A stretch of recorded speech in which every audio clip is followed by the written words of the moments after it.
जैसे ही घटना हुई भानुदा गांव में प्लेन क्रैश की, एक प्रत्यक्षदर्शी हमारे बीच में मिले हैं, उनसे बातचीत करना चाहेंगे। बताएं क्या। जी, मैं इंदिराज प्रजापति आरव फाउंडेशन से गांव मेरा रतनगढ़ तहसील के पास में हरदेसर। मैं यहाँ हमूसर में सर्वे करने के लिए आया हुआ था। तो यहाँ पे मैं जैसे ही भानुदा गांव पहुंचा तो एक प्लेन आ रहा था, 12:35-40 के लगभग का टाइम था। तो प्लेन नीचे था, तो मैं प्लेन देखने के लिए जैसे ही बाहर आया, वो प्लेन के अंदर राइट हैंड साइड में आग लगी हुई थी और धुआं निकल रहा था। तो देखते देखते प्लेन अचानक से ओझल हो गया, नजरों से ओझल हो गया। थोड़ी देर बाद प्लेन वापस से उसने यू टर्न लिया और हो सकता है उन्होंने गांव वालों को बचाया होगा या फिर जो जन लोग थे उनको बचाया, और खाली जगह देख के और उन्होंने प्लेन को क्रैश कर दिया। उनको इतना भी टाइम नहीं मिला, क्योंकि प्लेन इतना नीचे था कि उनको इतना टाइम नहीं मिला कि वो प्लेन छोड़ के और बाहर निकल सके। जी। जैसे क्या मिला आपको? सर, हमें पायलट के जो घुटने पे जो पॉकेट होता है उसमें से एक मानचित्र मिला था, एक पर्स मिला, जो मैंने पुलिस वालों को हैंड ओवर कर दिया। जी। ये चूरू जिले के रतनगढ़ स्थित राजलदस्तर कस्बे के निकट गांव भानुदा में बुधवार को जेट क्रैश होने की घटना के समय भानुदा गांव निवासी गौरीशंकर पंवार, इंदिराज प्रजापति आसपास ही मौजूद थे। दोनों ने घटना की आंखें देखी जानकारी प्रदान की। हम आपको बता दें, गौरीशंकर पंवार बुधवार दोपहर को जेट हादसा स्थल से करीब 1 किलोमीटर खेत में अन्य लोगों के साथ निनाण कर रहे थे। अचानक एक फाइटर जेट विमान 200 मीटर ऊंचाई पर गांव की सीमा के आसपास लहराते हुए जा रहा था। गांव के आसपास प्लेन दूसरी बार लहराने के कारण जमीन में गिर पड़ा। प्लेन के पीछे हिस्से हल्की आग लगी। भानुदा निवासी लोग सकते में आ गए और भानुदा में पहले किक्कर के पेड़ से टकराया विमान जलती हुई लपटें दिखाई दी। कुछ समझ पाते इससे पहले धमाके के साथ जेट विमान जमीन पर गिर गया। आग और धुआं का गुब्बारा उठा। 15 मिनट बाद अन्य लोगों के साथ मौके पे पहुंचा, जहां उस वक्त प्लेन में बिखरे टुकड़ों में आग लगी। आधे घंटे के अंदर राजलदस्तर पुलिस उच्च अधिकारी मौके पर पहुंच गए। कुछ ऐसी जानकारी रूगाराम भोपाल ने, सुबह जाट ने दी। दोनों ने बताया कि दोपहर के समय कई लोग खेतों में अपने घरों में काम कर रहे थे। प्लेन की आवाज सुनकर लोग मकानों से बाहर आ गए। प्लेन ने हवा में कलाबाजी खाते हुए देखा था। वहीं भानुदा गांव के राजदीप ने बताया कि जेट क्रैश होने से पहले किक्कर से टकराया। घटना स्थल के आसपास 2-3 किक्कर टुकड़े मिले हैं। इसके बाद 150 से 200 मीटर तक विमान घिसटता हुआ चलता रहा। भागकर मौके पर पहुंचे। करीब 500 मीटर एरिया में मलबा बिखरा पड़ा। हम आपको बता दें, पायलट के शव के पास मानचित्र पर्स मिला है। प्रत्यक्षदर्शी इंदिराज प्रजापति ने बताया किसी प्राइवेट कंपनी का सर्वे कार्य करता है। घटना के समय भानुदा गांव में बैठा था कि तेज आवाज सुनकर देखने के लिए बाहर आया तो विमान के राइट साइड में आग जल रही थी। कुछ समझ पाता इतने में गांव के कुछ दूर एक धमाका सुनाई दिया। धमाके के बाद में धुआं उठता दिखाई दिया, धुएं का गुब्बारा दिखाई दिया। भागकर मौके पे पहुंचा, चारों तरफ मलबा दिखाई दे रहा था। एक पायलट का शव की जेब से मानचित्र, एक पर्स मिला, जो कि प्रशासन अधिकारियों को सौंप दिया गया। इधर सूचना के बाद में भारतीय वायुसेना के इस दुखद हादसे की पुष्टि करते हुए स्वागत स्क्वाड्रन लीडर फ्लाइट लेफ्टिनेंट जो कि सूरतगढ़ के, जो कि वीर गति को प्राप्त हो गए। कुछ ही देर में सेना का हेलीकॉप्टर पहुंचा। तमाम चूरू जिला कलेक्टर, एसपी सहित आईजी मौके पे पहुंचे। जो यहाँ पर मौजूद है, क्या नाम आपका? जी, मेरा नाम इंदिराज प्रजापति है और मैं हमूसर गांव में सर्वे करने के लिए आया हुआ था। तो मेरा कोई साथी था भानुदा गांव जीएसएस में, तो मैंने उसके पास चला गया। वहां से कोई फाइटर जेट आया था। वो उसकी आवाज देख के मुझे ऐसे लगा कि नीचे कोई फाइटर जेट हवाई जहाज जा रहा है। तो उसको देखने के लिए जैसे बाहर निकला तो उसके लेफ्ट हैंड साइड में आग लगी हुई थी और धुआं हो रहा था। तो देखते देखते वो ओझल हो गया और थोड़ी देर बाद में उसने वापस यू टर्न लिया और अचानक से एक जोरदार धमाका हुआ। धमाके के साथ ही थोड़ी देर 10 मिनट 5 मिनट बाद में हम पहुंचे, तब तक यहाँ पे प्लेन क्रैश हो चुका था। और हमने वो प्लेन के टुकड़े वगैरह देखे थे कि हमें ये नहीं पता था कि फाइटर जेट है। हमने ये सोच रखा था कि ये कोई सवारी प्लेन है, तो जैसे भी हो उनको बचाया जाए। लेकिन यहाँ आके देखा तो सारा कुछ सामान बिखरा हुआ पड़ा था। हमने देखा और कॉकपिट में जो ड्राइवर था, उसकी जेब से मैंने एक मानचित्र निकाला और वो मैंने सेफ रखा और एक पर्स मिला मुझे, जो मैंने पुलिस वालों को दे दिया। जी, ये देखा था मैंने। देखिए, भानुदा गांव से सिकराली रोड जाने वाली सड़क के ऊपर आज 1 बजे के बाद में अचानक से एक जगुआर विमान उड़ता हुआ दिखाई दिया। प्रत्यक्षदर्शी लोगों ने बताया कि जगुआर विमान के अंदर आग लग गई थी। भानुदा गांव के ऊपर से उन्होंने यू टर्न लिया और यू टर्न लेकर के इस जगह जहां अपन खड़े हैं यहाँ पर इस सड़क के ऊपर सीधा टकराया और उसके बाद में ब्लास्ट हुआ। ब्लास्ट होने के बाद में करीब 0.25 किलोमीटर की दूरी के अंदर इसके छोटे छोटे टुकड़े उड़ गए। 2 पायलट थे, दोनों पायलट जो है उनकी डेड बॉडीज मिली हैं, उनके बॉडीज के टुकड़े टुकड़े मिले हैं। तो ऐसी स्थिति के अंदर ये माना जा रहा है, जैसा सूरतगढ़ एयरबेस के लोगों ने अभी कुछ समय पहले वो आए थे तो उन्होंने कंफर्म किया कि 2 पायलट थे, दोनों पायलट चले गए हैं और बहुत ही विभत्स हादसा हुआ है। भगवान से प्रार्थना करते हैं कि उनकी आत्मा को शांति दें और परिवारजनों को ये हिम्मत दें सहन करने की शक्ति। दुर्भाग्यवश से प्लेन क्रैश की घटना यहाँ पे घटी है और समय पे प्रशासन और पुलिस के जो अधिकारी हैं और कर्मचारी यहाँ पहुँच गए थे। कॉर्डन ऑफ की व्यवस्था की गई है और जो पुलिस और प्रशासन का कार्य ऐसी परिस्थिति में यही रहता है कि एम्बुलेंस समय पे पहुँच जाए, कॉर्डन ऑफ की कार्रवाई हो जाए और जो यहाँ पे डेब्रिज हैं उनको सुरक्षित रखा जाए। तो सारी व्यवस्था की गई है। अभी एयरफोर्स के लोग आ रहे हैं, तब तक सारे डेब्रिज को सुरक्षित रखा जाएगा। और मेरी आप लोगों से अपील है कि जो घटना स्थल है वहाँ पे ना जाएं और ग्रामीणों को भी इससे अलग रखा गया है। अन्वेषण में जो भी तत्व आएंगे फिर जो उनकी स्पेशलाइज एजेंसी है उनके साथ शेयर किया जाएगा और मौके पर शांति। सर 2 पायलट थे, शहीद हो गए। जैसा कि हमें बताया गया है कि ये जगुआर था और जो एक दैनिक जो उनका अभ्यास होता है उस पर आया हुआ था। पायलट और को पायलट 2 लोग थे। संभावना है कि उनकी मृत्यु हो गई है इसमें। ये नॉर्मल ट्रेनिंग में थे। एयरफोर्स ने ट्वीट में अपनी बात रखी है, आप उसको देख भी सकते हैं। और मुझे लगता है कि वही स्पेशलाइज एजेंसी है जो आपको बता सकती है। उनके तरफ से मैं कह रहा हूँ कि जो ट्वीट में उन्होंने लिखा है कि जो ट्रेनिंग के जो सॉर्टी पे थे ये लोग और उस क्रम में ये घटनाक्रम हुआ है। बाकी जो एजेंसी आएगी और तथ्यों का अन्वेषण करेगी तभी पता चल पाएगा कि किस कारण से घटनाक्रम हुआ। सर दोनों के नाम सामने। Thank you. बाकी वो चीज आज लगभग 12 से 1 बजे के बीच में ये जो है घटना घटी है। आज दिन में रतनगढ़ तहसील है हमारा और थाना जो है राजल देसर लगता है। उसमें भानुदा जो गांव है उसके पास में जो रोही है उसके अंदर भानुदा गांव की रोही में एक फाइटर प्लेन के जो क्रैश होने की सूचना मिली। तुरंत ही हमारा जो पुलिस प्रशासन है वो हमारा राजल देसर से और हमारा तहसील प्रशासन रतनगढ़ से यहाँ पहुँचा। तब तक गांव वाले यहाँ इकट्ठे हो चुके थे। जैसा कि आपने देखा ही है, यहाँ पे एक जेट क्रैश हुआ।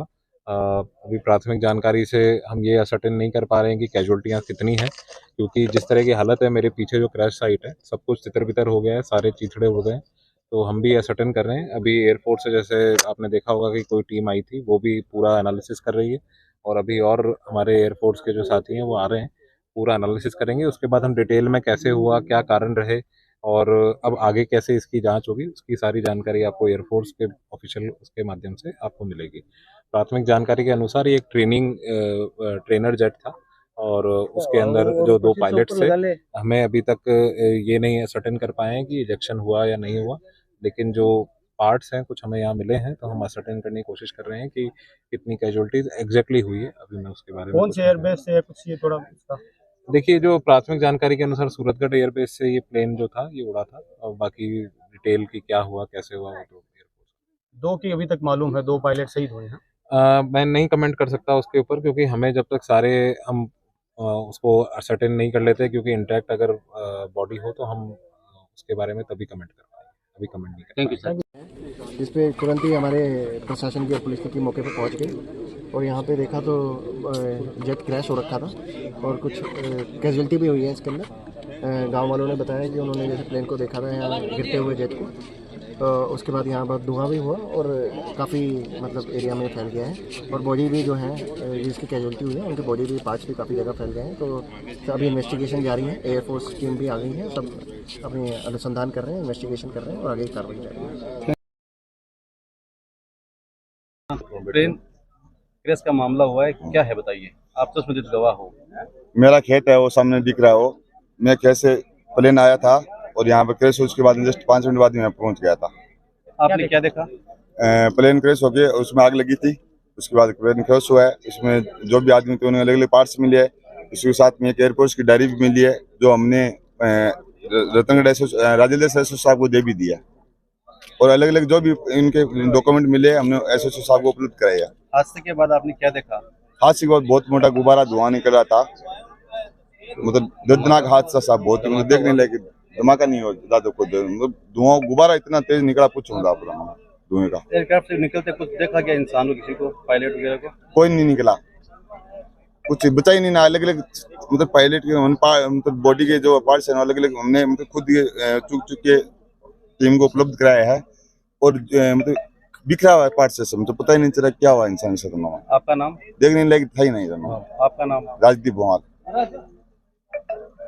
अखिल भारतीय विद्यार्थी परिषद का 77वां स्थापना दिवस संपन्न हुआ राजकीय पीसीबी स्कूल में। इस अवसर पर मुख्य अतिथि सिद्धपीठ सालासर बालाजी धाम के पुजारी लक्ष्मीनारायण पुजारी की शिक्षा का मंदिर है, इसे साफ सुथरा रखना चाहिए। इसी दौरान एबीवीपी द्वारा किए जा रहे कार्यों का प्रशंसा करते हुए ने कहा कि परिषद द्वारा ज्ञान के मंदिर में पेड़ पौधे लगाए जा रहे हैं, साथ ही रक्तदान शिविर लगाकर सामाजिक कार्य किए जाते हैं। इसके लिए एबीवीपी कार्यकर्ता प्रशंसा के पात्र हैं। इसी अवसर पर छात्र छात्राओं को नशे से दूर की प्रवृत्ति की रखने की अपील की, साथ ही सरकारी स्कूल में घटते हुए नामांकन की चिंता प्रकट की।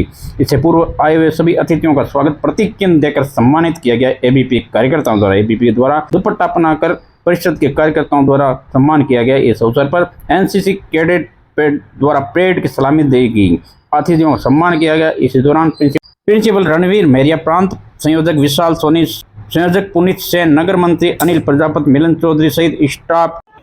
सर्वप्रथम आपके चैनल के माध्यम से 77वें स्थापना दिवस के सभी को शुभकामनाएं। और आज के दिवस पर मैं कहना चाहता हूं कि हमारे सुहानगढ़ में कई स्कूल में प्रोग्राम हो रहा है। आज हमके द्वारा पीसीबी स्कूल में कार्यक्रम पाठ्य सामग्री वितरण का किया गया है। तो हमारा एबीवीपी के यही संदेश दिया जा रहा है कि किस प्रकार से हम हमारी कार्य प्रणाली है और किस प्रकार से हम अपना कार्य करते हैं। और हम एबीवीपी अखिल भारतीय विद्यार्थी परिषद के यही संदेश देना चाहते हैं कि हम युवाओं को राष्ट्र कार्य में किस प्रकार से लगाएं और राष्ट्र निर्माण का कार्य करें। आज अखिल भारतीय विद्यार्थी परिषद का 77वां ईयर कंप्लीट हो रहा है। उसके अंदर जब ये इसकी स्थापना हुई थी तो हमारा जन्म भी नहीं हुआ था, लेकिन जब हम बड़े हुए तो इस अखिल भारतीय विद्यार्थी परिषद को छोटे से स्वरूप में देखते थे जब हम पढ़ते थे।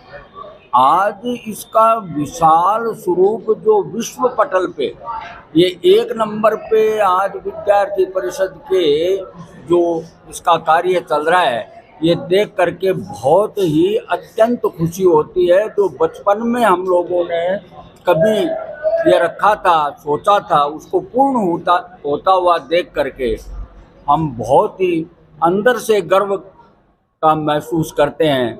लेकिन एक कुछ बातें हैं जो अभी गुरुजी ने भी बताई। आज इस 77वें साल के ऊपर, क्योंकि लगभग 58 साल हमें चुनाव लड़ते हुए भी हो गए, अखिल भारतीय विद्यार्थी परिषद को 67 में ये चुनाव के प्रक्रिया में भी आ गई थी। आज हमारे युवा वर्ग में हमें जो आज हमारे सामने ज़्यादा समस्याएं आ रही है, और मैं सभी अखिल भारतीय विद्यार्थी परिषद के सभी जो भी छात्र उसके सदस्य हैं या पदाधिकारी हैं, उनसे एक ही प्रार्थना करना चाहूँगा कि विद्यालय में हेल्प डेस्क तो चाहिए, ये तो होना ही चाहिए। और उसके अलावा हमारे विद्यालयों में जो नशा प्रवृत्ति का दौर जो धीरे धीरे हमारे अंदर कहर के रूप में फैलने लगा है, उसके लिए भी हमें सतर्कता के साथ में इसको रोकना बहुत ज़रूरी हो गया है। दूसरा, अभिभावकगण, बालक, इन दोनों का और गुरुजनों का, इन तीनों का जो एक प्रेम का सामंजस्य होता है, उसमें कहीं न कहीं सिर्फ और सिर्फ एक नंबर का कंपटीशन चल रहा है कि 80% लाए कि 90% लाए, कि तू नहीं लाया कि कमती आ गए। ये जो भाव है, इससे हमारे बालक बालिकाएं अपने अपने पेरेंट्स के भी ये सखा नहीं बन पा रहे हैं। ये ऐसा लग रहा है कि जैसे घर पे जब बालक जाता है तो उसे ऐसा लगता है कि वो एक गुरुजन से तो आया है और अब एक बड़े भारी रिजल्ट के लिए या अपनी एक परीक्षा, रोज परीक्षा देने के लिए वो घर में घुस रहा है। आज क्या किया तूने, आज ऐसे कैसे किया। तो कहीं न कहीं इन सब को दूर करते हुए, और मैं बालक बालिकाओं से करबद्ध प्रार्थना करता हूं कि आप अपने पेरेंट्स को कभी भी अपना दुश्मन नहीं समझें। वो आपका कोई भी गलती है उसको सुधारने में वो सहयोग करेंगे। उनको कभी भी आप इस हिसाब से मत लो कि मेरी मम्मी को कैसे कहूँ, कि पापा को कैसे कहूँ, कि मेरे गुरुजन को कैसे कहूँ। आपकी बात उनको शेयर करेंगे तो आप जितने भी ये नशा वाले, ये वाले, कोई भी गड़बड़ करने वाले हैं, उनसे आप तो बचोगे ही, बाकी पूरे समाज को बचाओगे। धन्यवाद।